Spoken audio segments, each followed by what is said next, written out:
박인철 교수가 쓴 책 가운데 내 인생의 위대한 조언자들이라는 책이 있는데 그 중에 소개된 짤막한 한 토막 글입니다. 페르시아에 한 농부가 있었습니다. 어느 날 우연히 어떤 사람이 다이아몬드를 발견했다.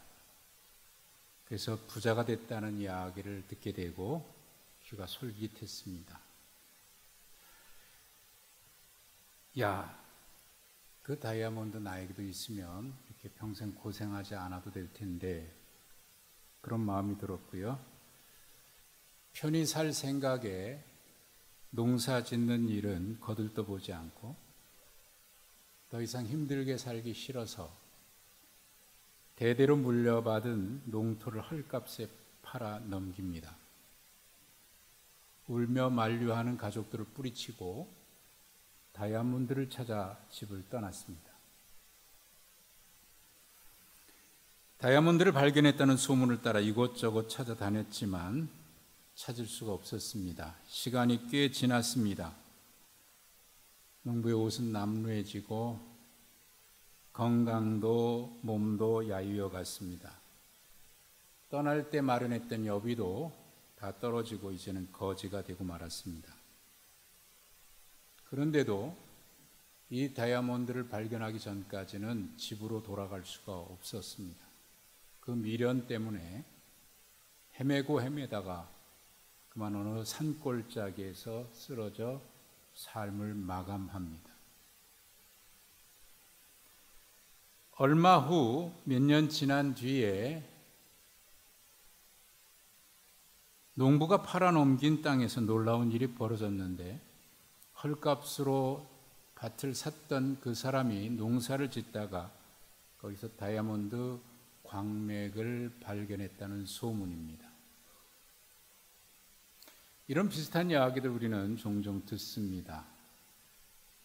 만들어 놓은 이야기처럼 들리기도 합니다마는 그러나 우리의 삶의 현장에는 종종 그와 비슷한 일들이 벌어지고 있는 것을 보면 단순히 누군가가 만들어 놓은 이야기라고 간과하기는 좀 생각할 내용이 많습니다.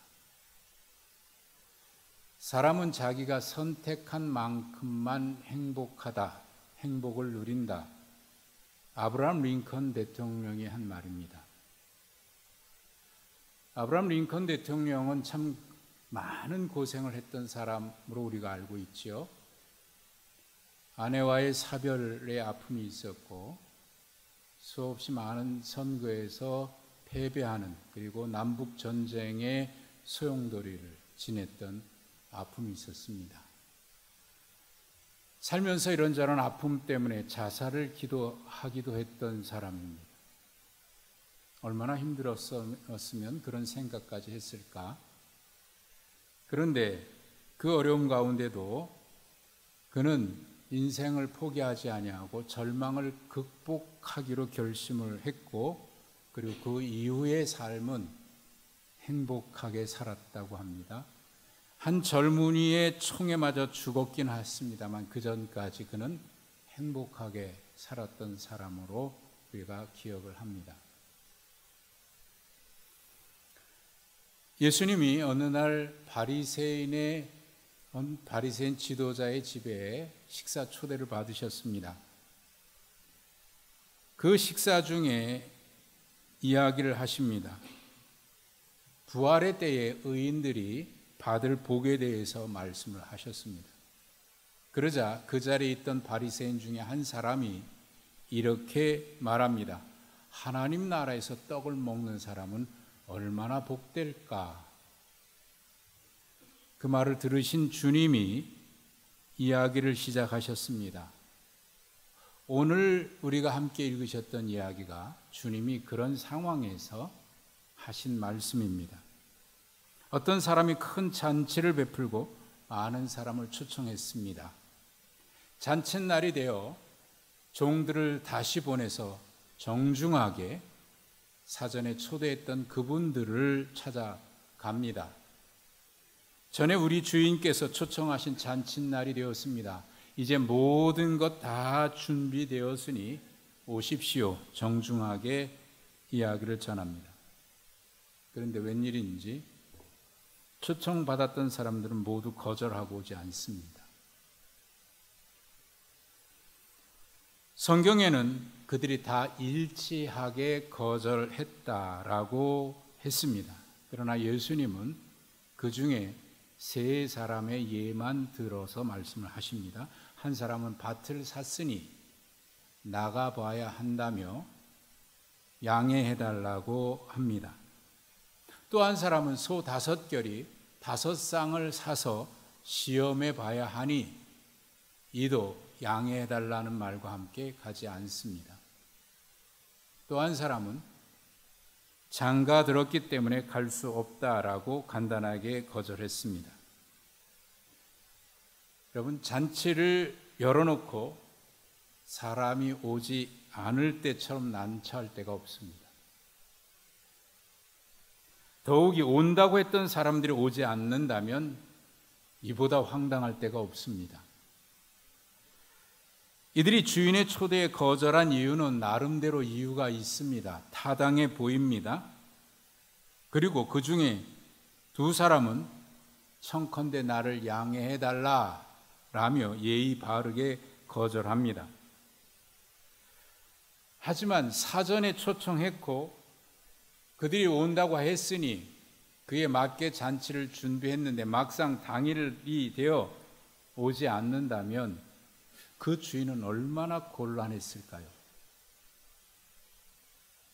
종이 돌아와서 주인에게 이 모든 일을 그대로 고하였습니다. 화가 난 주인은 종에게 길거리 골목 나가서 사람들을 데려와서 내 자리를 채우라고 명령합니다. 가난한 자들이나 병든 자들, 몸 불편한 자들, 맹인들, 저는 자들을 다 데려다가 내 자리를 채우라. 그래도 자리가 채워지지 않자 이번에는 길과 산울타리를 다니면서 사람들을 강권하여 데려다가 내 잔치를 채우라고 강하게 명령합니다. 그리고 마지막에 이런 말씀을 덧붙입니다. 내가 너희에게 말하노니 전에 청하였던 사람들은 하나도 내 잔치를 맛보지 못하리라. 중간에 21절에 보면 주인이 노했다고 기록되어 있습니다. 매우 화가 난 상태로 새한글 성경을 보니까 이 원어를 직역해서 이렇게 번역을 했습니다. 화가 치밀어 올랐다. 매우 화가 났다는 얘기죠. 초청을 거절했기 때문일까요? 아니면 사전에 초청하고 그에 맞춰서 준비했는데 막상 잔칫날이 되자 오지 않았기 때문일까요? 잔치할 때 가장 신경 쓰이는 것 중에 하나가 여러 가지가 있겠습니다만은 그날 몇 명이 올까 하는 겁니다. 우리 교회도 이제 11월 첫째 주 오후 예배 때 항존직 임직식이 있는데 이런저런 준비하느라고 우리 준비위원장 장로님이 고민을 많이 하고 있습니다. 선물은 몇 개 하면 좋을까? 그날 식사는 몇 명분 정도 준비하면 좋을까? 이런저런 고민을 합니다. 준비한 게 좀 남으면 그래도 괜찮은데 만약 모자라게 된다면 참 곤란하기 때문이죠. 신경 쓰이게 됩니다. 오늘 말씀에는 사전에는 말이 없다가 당일이 되자 거절했습니다. 참 난감한 일입니다. 주인이 화낼 만한 이유입니다.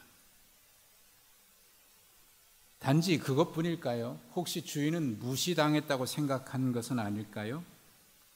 세 번째 사람은 단지 자기 사정만 이야기했을 뿐이지만 첫 번째, 두 번째 예를 들었던 사람들은 나를 양해하도록 하라고 정중하게 예의를 갖췄습니다. 하기야 사람 일이란 언제 어떤 일이 발생할지 모르는 게 사람 그럴 수도 있겠다는 생각이 듭니다. 그래서 그래서 참석할 수 없는 일이 생겼다고 양해까지 구하지 않았습니까? 그런데도 불구하고 이 주인이 이렇게 화가 치밀어 오른 이유는 뭘까요? 16절에 보면 이 잔치를 가리켜서 큰 잔치라고 표현을 했습니다. 예수님은 어떤 사람이 큰 잔치를 베풀었다. 데이프논 메가는 좀 익숙한 말이죠. 메가 크다. 성경에는 이 단어를 만찬, 큰 만찬을 가리킬 때 이 단어를 쓰거나 혹은 마지막 때의 천국 잔치를 가리킬 때 이 단어를 주로 썼어요.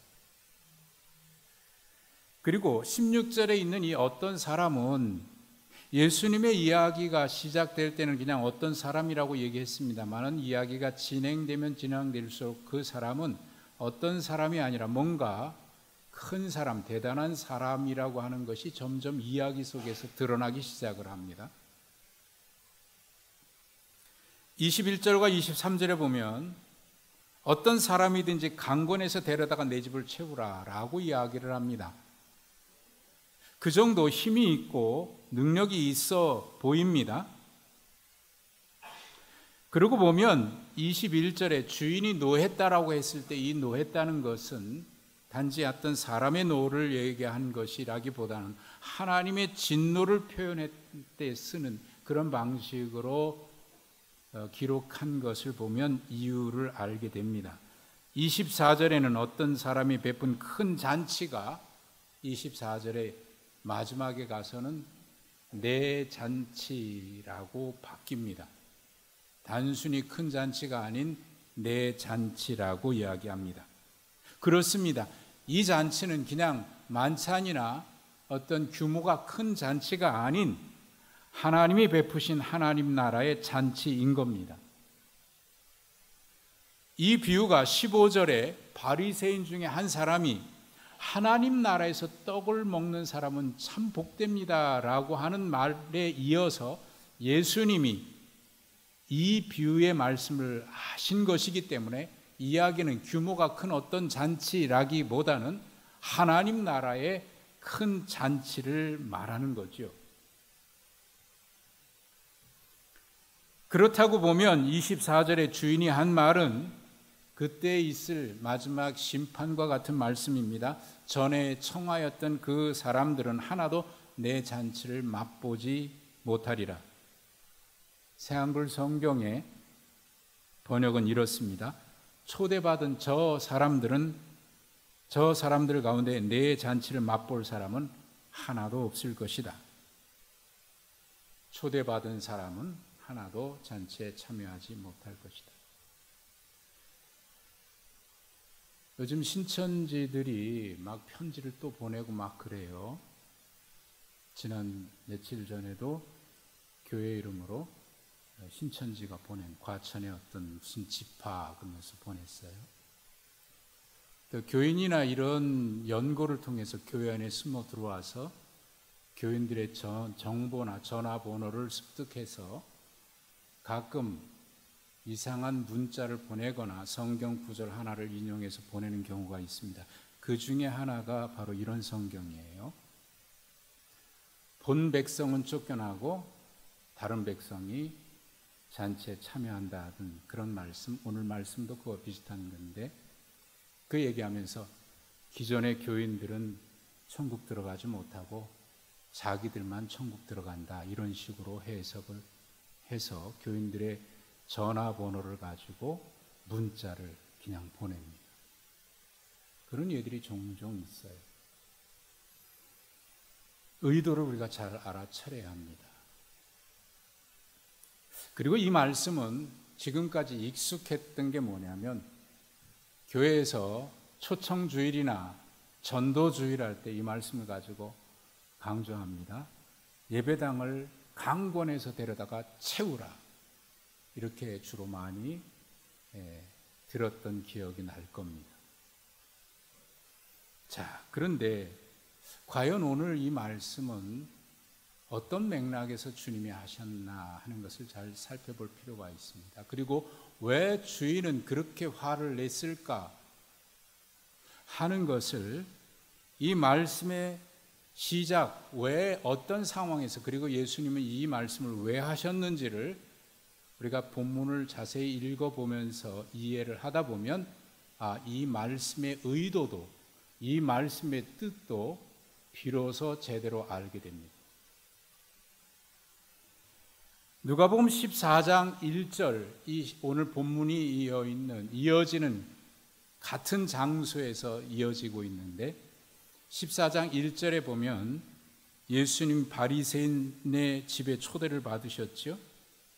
그 자리에 앉아서 계시는데 초대받은 사람들 중에 서로 높은 자리에 앉으려고 다툼하는 것을 예수님이 보셨습니다.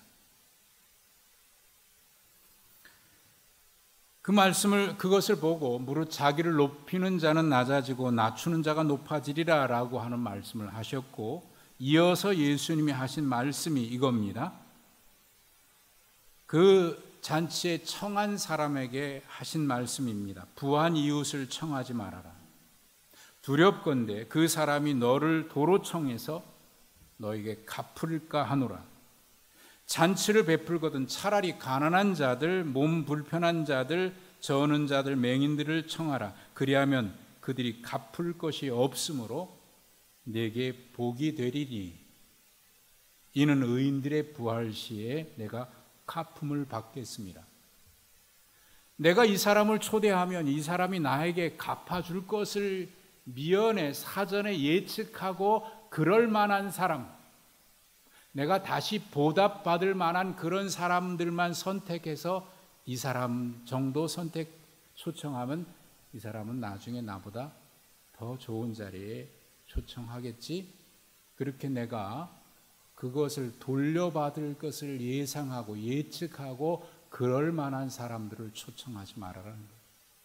그러면 받겠다는. 그러나 그러지 못할 사람들을 초청하게 되면 그 사람들은 갚을 만한 능력이 없으니까 하나님께서 부활 때에 갚아주신다, 그 얘기를 하신 겁니다. 그러자 그 자리에 있던 한 사람이 예수님의 말씀을 듣고 한 말이 그겁니다. 하나님 나라에서 떡을 먹는 사람은 참 복될 것 같습니다. 오늘 예수님의 비유는 그 말에 대한 대답으로 하신 말씀입니다. 그러면 잔치 초청을 거절한 사람들에게 예수님이 왜 화를 내셨는지도 짐작할 수 있을 것 같습니다. 자, 이런 상황에서 이들이 자기를 초청한 그 어떤 사람이 높은 지위에 있는 사람이었다면 이들은 과연 거절했을까요? 아주 높은 지위에 있는 사람이거나 왕이 초대한 잔치라면 이들은 오라고 했을 때 이런저런 핑계 대면서, 이유 대면서 거절했을까요? 여러분이 한번 속으로 대답을 해보십시오. 아마 거절할 사람들은 거의 없지 않았을까요? 만사를 제쳐두고 가지 않았을까요? 아니, 갔을 뿐만 아니라 좀 더 높은 자리, 그 사람의 눈에 띌 수 있는 그런 높은 지위에 앉으려고 서로 다투지 않았을까요? 그런 잔치라면 초대받은 그 자체만으로도 내가 이런 사람이야 라고 하는 자기들의 어떤 명예나 지위나 신분이 드러날 것이라고 생각하기 때문에 아마 한 사람도 빠지지 아니하고 갔을 거예요. 그러면서 얘기합니다. 나는 적어도 이런 잔치에 초대받는 사람이야. 나는 적어도 이런 사람들과 함께 잔치에 앉는 사람이라고. 내가 어떤 사람인 줄 알아? 적어도 이런 분이 나를 초대했어. 나는 그 사람과 친분이 있는 사람이야. 여러분, 그것만으로도 그들은 충분히 자랑하고 그러기 때문에 그런 자리는 빠지지 않고 참석했을 거예요.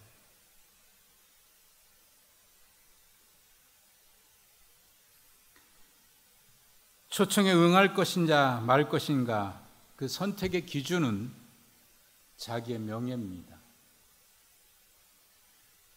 대접을 받을 자리라면 초청에 응하고, 여기 뭐 가봐야 뭐 그럴 것 같은데 그러면 거절하죠. 이들이 초청을 거절하면서 된 이유는 그럴듯해 보입니다만 사실은 변명에 불과합니다. 사전에 초청을 받았기 때문에 그들이 지금 얘기하는 것은 충분히 조정할 수 있는 일들입니다. 그날 아니면 안 되는 그런 일들이 아니라 그 말입니다. 그런데도 그렇게 하지 않은 것은 그들의 가치 기준이 어디에 우선순위를 두었는지가 그 결정에 반영된 거죠. 무엇이 그들에게 가장 우선순위에 위에 있는가? 당장 눈앞의 결과만을 생각하는 사람들에게 영원한 천국 잔치는 그렇게 급해 보이지 않습니다. 지금 당장이 중요한 사람들에게 하나님의 나라는, 천국은 뭐 그때 가봐야 알지, 이 정도로 생각될지도 모르겠습니다. 그들은 그럴 만한 가치가 없는 것과 그들이 생각할 때 존귀한 거라고 생각하는 것, 그 사이에 얼마든지 그들은 고민하지 않고 바꿔버립니다. 잔치의 주인이신 하나님과 천국의 영광은 그들이 생각하는 기준에 있어서는 언제나 우선순위에 있어서 한참 뒤집니다. 예전에 한 인터넷에 떠도는 글을 읽은 적이 있습니다. 하나님은 내게 언제나 3등입니다 하는 그런 내용의 시, 짤막한 시입니다. 내가 1등이고 그 다음에 뭐가 2등이고 하나님은 3등입니다. 어떤 분이 집안에서 누가 1등이고 2등인 거 3등이고 서로 남편과 아내 이렇게 했는데 자기는 항상 3등이래요. 그래서 삐져가지고 밥도 안 해놓고 집 나가면서 냉장고에 이렇게 써붙였답니다. 3등은 나간다.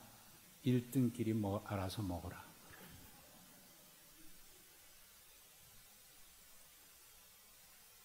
하나님은 언제나 3등입니다. 여러분에게 있어서 하나님은 몇 등쯤 되실 것 같습니까? 이 질문을 막상 해놓고 보니까 저도 생각을 하게 돼요. 하나님은 언제나 내게 1등이라고 얘기할 수 있을까? 생각은 그렇게 하지만 실상 막상 어떤 일이 닥쳐올 때 우리에게 선택은 언제나 하나님이 1등의 자리에 있지는 않아 보입니다.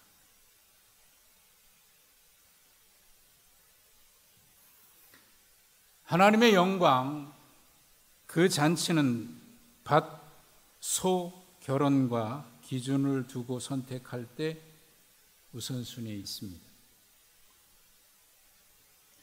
사실은 생각해보면 다음으로 얼마든지 미룰 수 있고 사전에 초대를 받았기 때문에 조정할 수 있었음에도 불구하고 그들에게 있어서 우선권은, 궁극적 관심은 그 하나님 나라 잔치가 아니었기에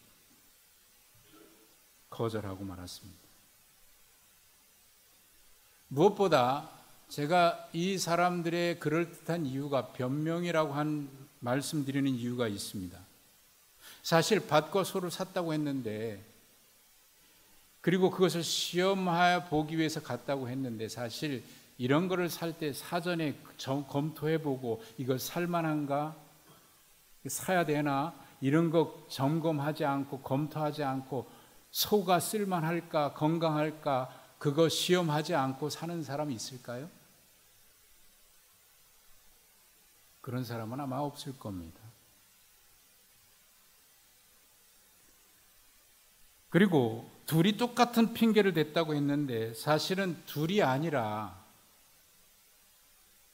예수님의 비유의 시작은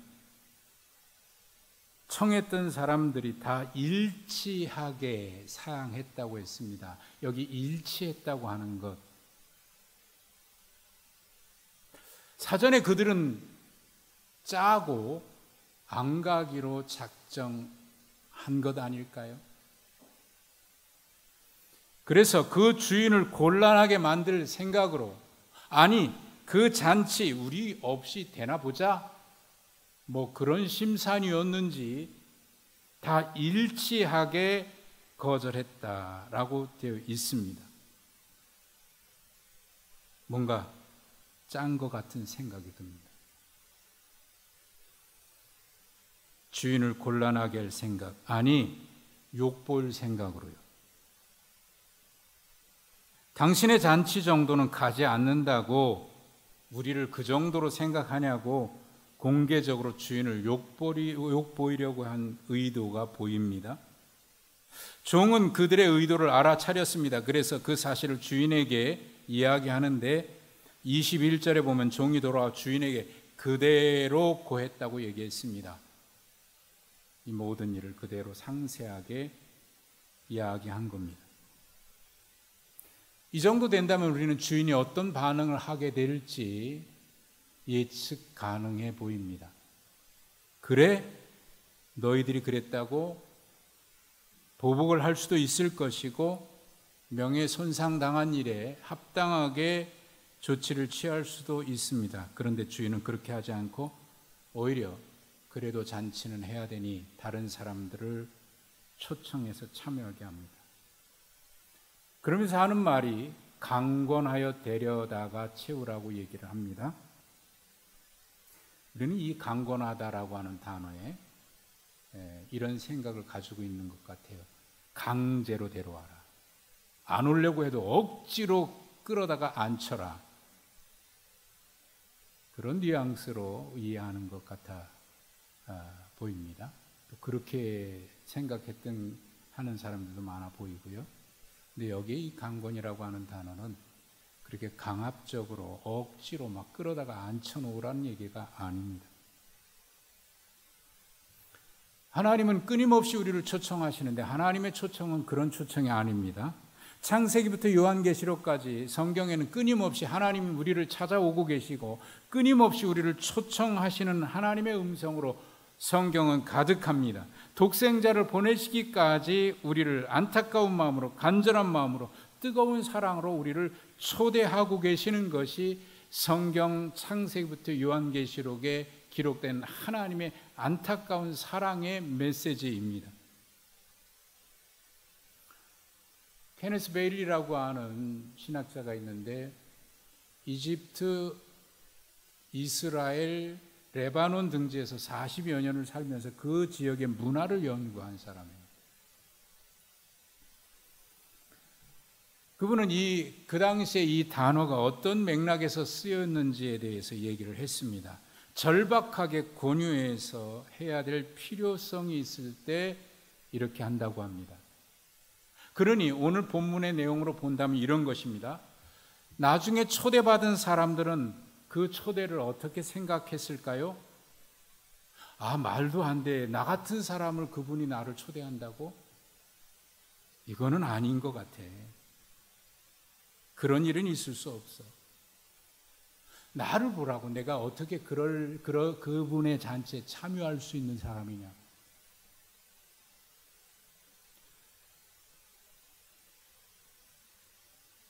그렇게 받아들일 가능성이 있고요.